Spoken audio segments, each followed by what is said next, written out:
Και πολλά χρόνια δεν λύθηκε τίποτα. Αυτή τη στιγμή το νοσοκομείο είναι στη χειρότερη κατάσταση από τότε που διορίστηκα. Το νοσοκομείο μας δεν έχει ξεχωριστά αυτόνομο τμήμα πηγόντων περιστατικών. Παριθμόν ένα πρόβλημα.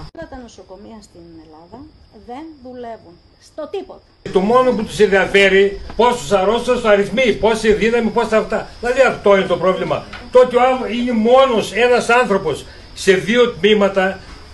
Εντάξει, τι να πω άλλο. Κάθε φορά που σηκώνω το τηλέφωνο για να κλείσουν ραντεβού για αξονικές τομογραφίες, που εδώ και 2,5 χρόνια φυσικά δεν κλείνουμε σε ξένους, σε εξωτερικούς ασθενείς, ακούω τα εξαμάξεις και για λόγο που δεν φταίω στην ουσία.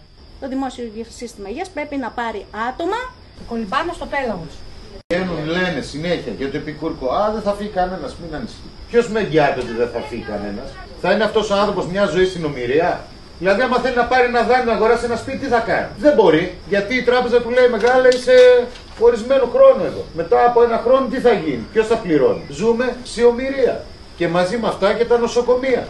Είναι πολιτική επιλογή να αφήνουν τους ανθρώπους που μπορούν να στελεχώσουν σε ένα καθεστώς εργασιακής επισφάλειας, να μην προτεραιοποιεί στον προϋπολογισμό το κράτος να υπάρχει στελέχωση. Γιατί? Για να αφήνει τις τράπεζες να βγάζουν 4 δισεκατομμύρια ευρώ κέρδος. Παντού στην επικράτεια που πάω, σας θαυμάζουν, σας τιμούν, ξέρουν ότι λειτουργείτε με φιλότιμο, ξέρουν ότι έχετε απογοητευτεί πάρα πολύ από την πολιτική στη χώρα. Αν θέλετε μια αλλακτική πολιτική λύση, οι ίδιοι και οι ίδιοι που είναι αυτή η στήρα δεξιά που σας κοροϊδεύει εδώ πέρα δεν μπορεί να επανεκλεγεί στη Χαλκίδη. Εάν δεν βρούμε μια εναλλακτική απέναντι σε αυτή την κοροϊδία, δεν πρόκειται να αλλάξει τίποτα. Και στο τέλος της ημέρας, λέτε ποιο είναι το κίνητρο για την πολιτεία να επενδύσει, να στελεχώσει? Το κίνητρο είναι ότι είναι οι παππούδες, οι γιαγιάδες, τα παιδιά μας τα οποία δεν έχουν περίθαλψη και χάνουν τις ζωές τους. Γιατί αν το έβαζαν, τα επένδυναν εδώ, στο νοσηλευτικό τομέα.